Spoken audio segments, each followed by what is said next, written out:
Hello friends, so this is Dr. Aravinth Srinivas here. This video is basically on the premise of the NEET SS 2022 schedule being announced, and the dates have been announced now for the 2 days back. So we know that the exams are going to be conducted on September 1st and 2nd, and more importantly, we now know that the new pattern is being implemented this year. So there's a lot of chaos around. Some people are happy, some people are not. But yes, not every rule can make everyone happy, but still, since the rules have been made, we need to live by it and we have to carry on. So how do we go about now? For people preparing for the medical group examinations, that is from this year, we know that there will be 150 questions exclusively from PG exit level, right? So 150 questions, it's going to be 150 questions in 150 minutes is what we know, and it is going to be at the level of PG exit level. PG exit level.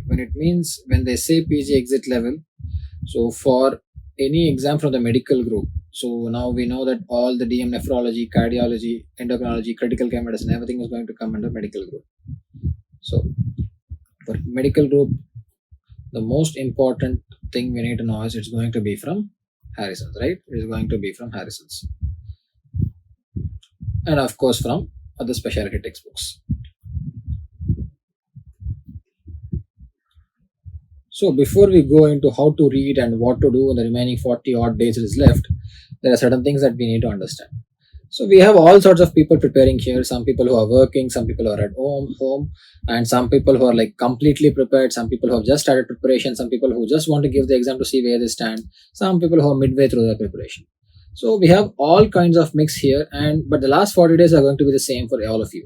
Like it's all going to be, all of you are going to have the anxiety, all of you are going to be anxious, and it's like the last, but I won't say this is the last lap in the race, or it's like a last mile, nothing like that, because such words, I don't want to make this sound like a race or something like that, right? It is just to test how much we are prepared for a particular examination. That is it. So when we are talking about preparing for the NEET SS 2022, especially for the medical group, the remaining 40 days, it all depends on how we are going to use the remaining 40 days, right? So as I already told you, for the medical group examination at the PG exit level, the two most important sources are going to be the Harrison's and specialty textbooks. Of course, we'll not be able to read all the specialty textbooks in the next 40 days. So we'll concentrate more on Harrison's. And why Harrison's is going to be very important this time is the new edition, that is the 21st edition has come out, right? The 21st edition of Harrison's has come out. So when did it come out? It came out around 3 months earlier. It has come out 3 months ago, and we still have around 40 days left for the examination. So which precisely means around 4.5 to 5 months have passed since the 21st edition would have passed since the 21st edition of Harrison's and the date of NEET SS 2022. That's a fair bit of time. So a lot of questions are expected from the recent changes and from 21st edition of Harrison's. So being thorough with Harrison's 21st edition is going to be the key for preparation for the NEET SS 2022 medical group examinations. So what do we expect? Around 80 to 85% of the questions are expected from Harrison's 21st edition, while remaining, say, probably 15% of the questions are expected from specialty textbooks. But when we say our exam is going to be at the level of PG, going to be at the PG exit level, we always know that the exam is going to have a higher standard. The exam is going to have a higher standard. That is for sure. So you have to understand the nuances and the intricate details in Harrison's in order to make sure you crack the difficult examinations, because this is going to be the game changer this time. So how do we go about the preparation right now? For people who are from medicine background, we'll go about this video in two parts. The first part will talk about people who have done their MD General Medicine. For people who are from the medicine background, who have exposure to Harrison's already, maybe the 20th edition of Harrison's, and also from medical cases and undergone training in general medicine, the remaining 40 days, what I would advise is, if you have already prepared a fair bit of time, so we'll divide it into three categories of people. People who have already prepared well, right? Well prepared, or who have already read fair bit of Harrison's.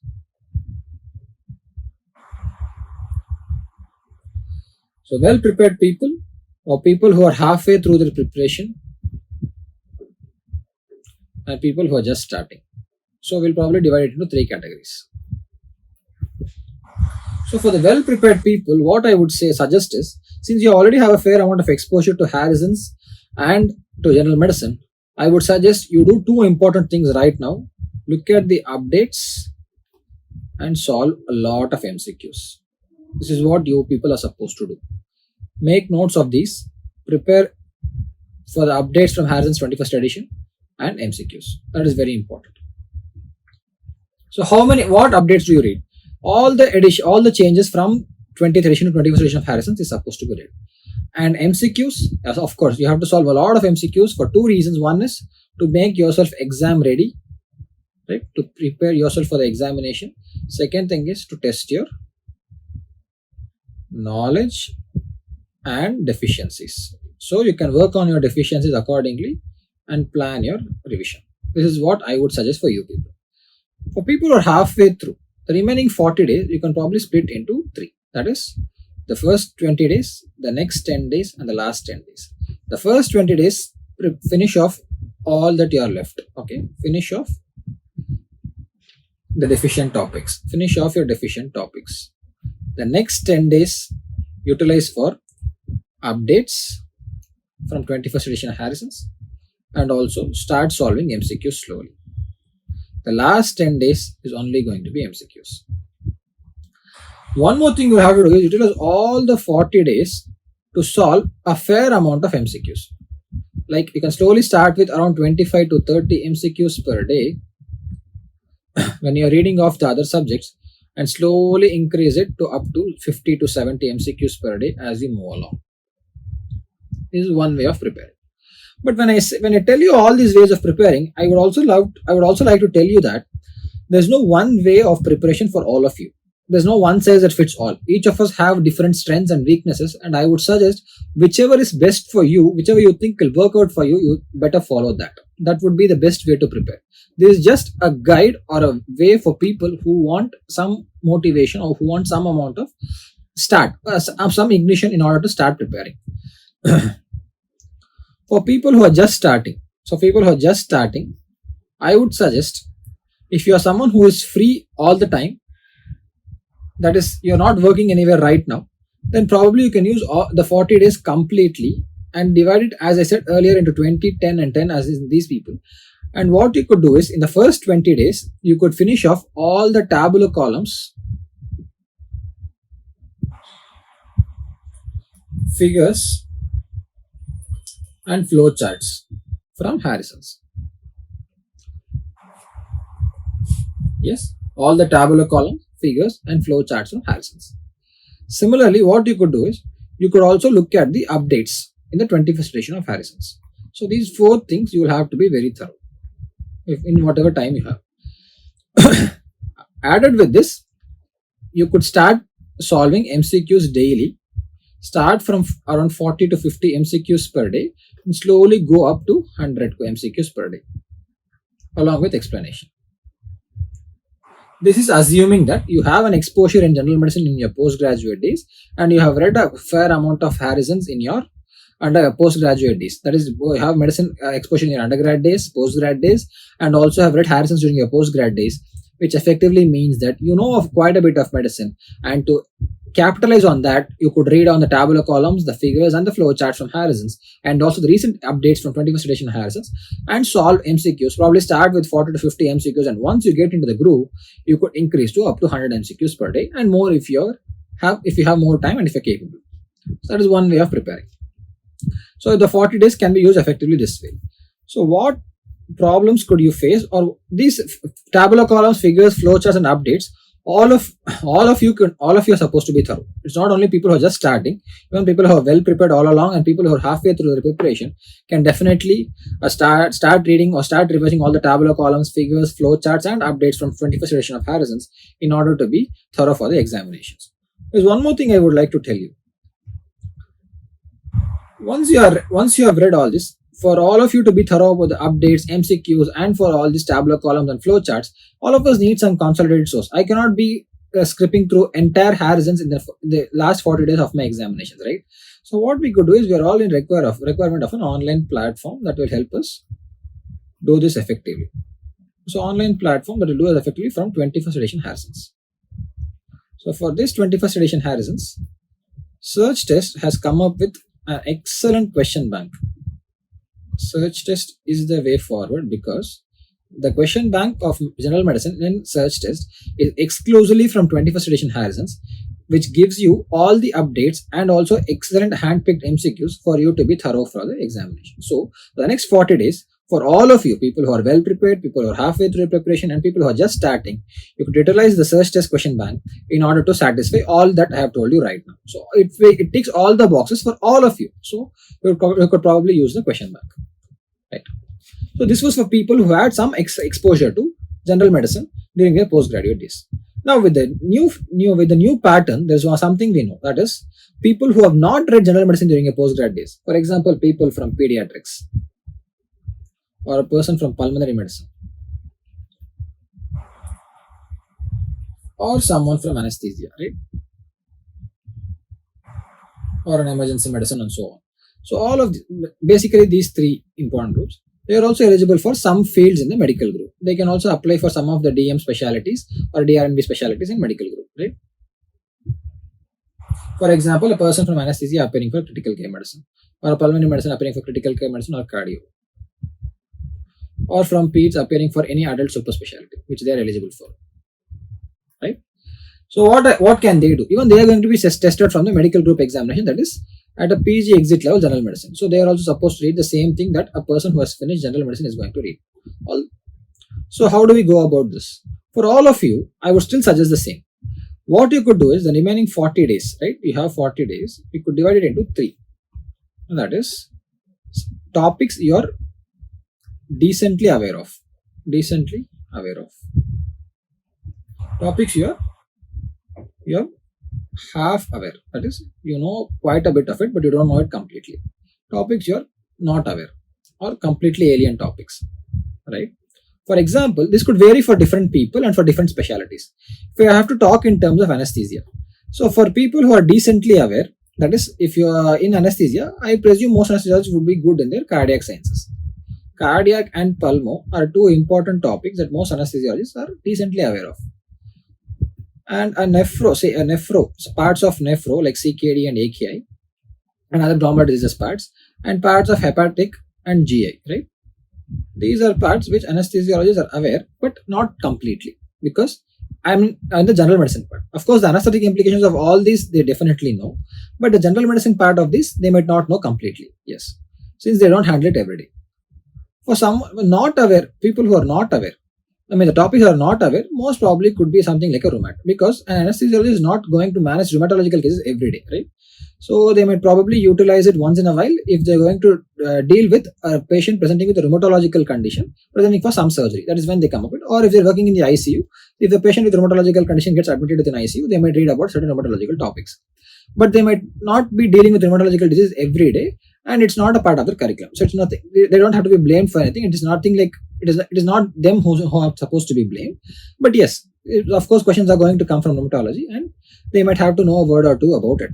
Right? So if, for example, if this is just an example, right?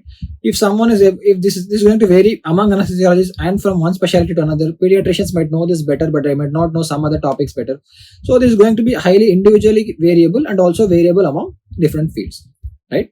So how do I go about this? If there's one person who is going to be like this, there are a few topics. So make a list of topics you are decently aware of, topics you are half aware, and topics you are not aware. What I would suggest is the next 40 days, you split up into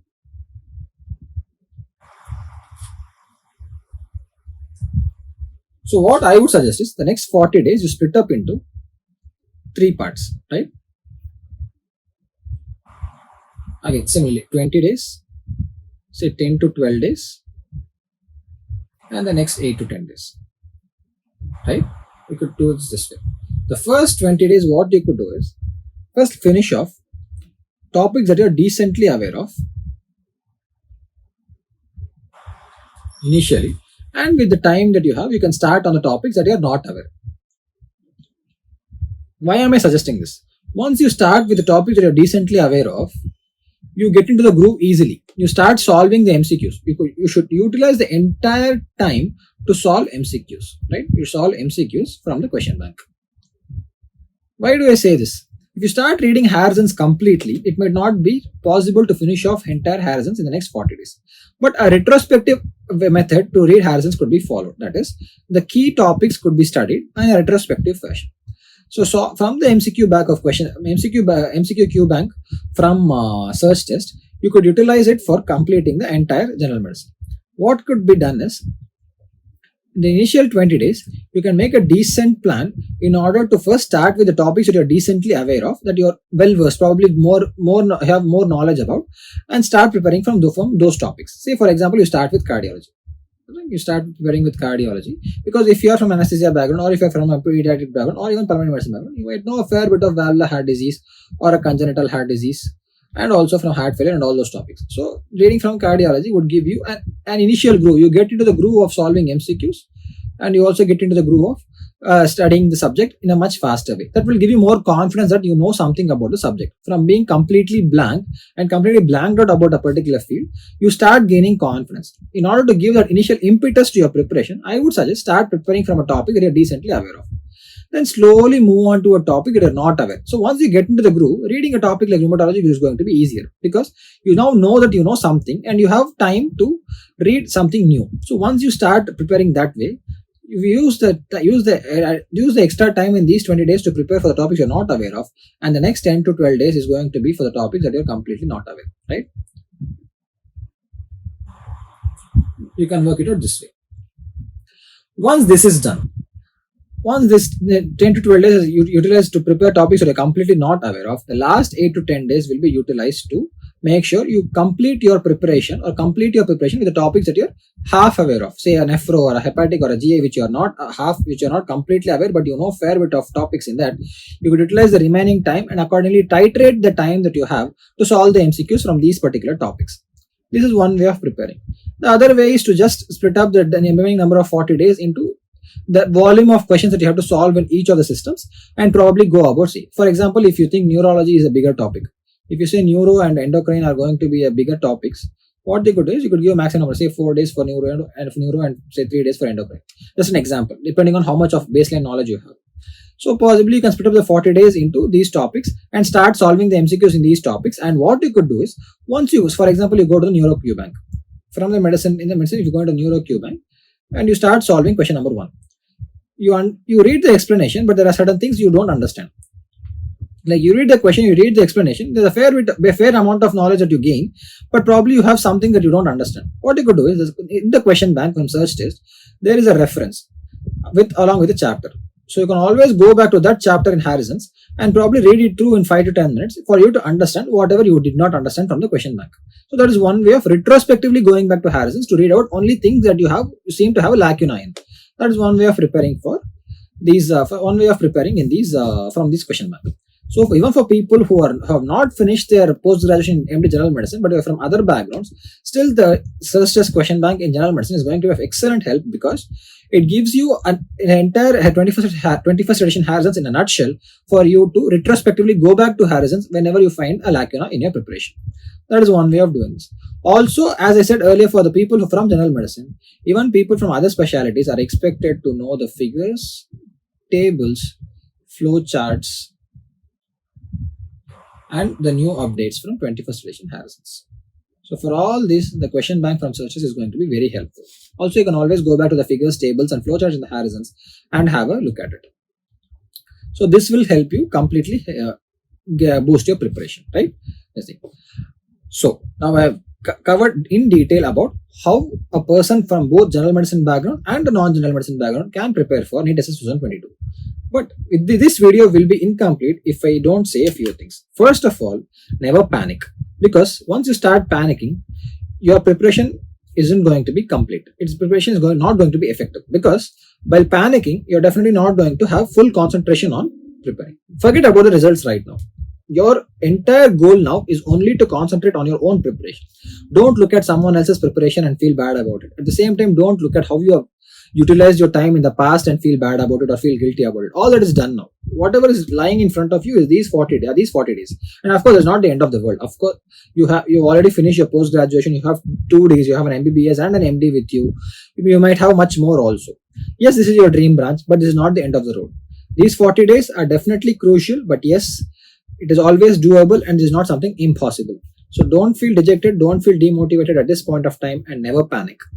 And more importantly, what I would suggest is please concentrate on your own preparation without any distractions, right? And the third thing is always make sure you stay fit and healthy during the examinations. Don't work overtime, don't overdo things. Make sure you make proper achievable plans and don't overdo things. Don't stay up all night, sleep for 4 hours a day for the next 40 days.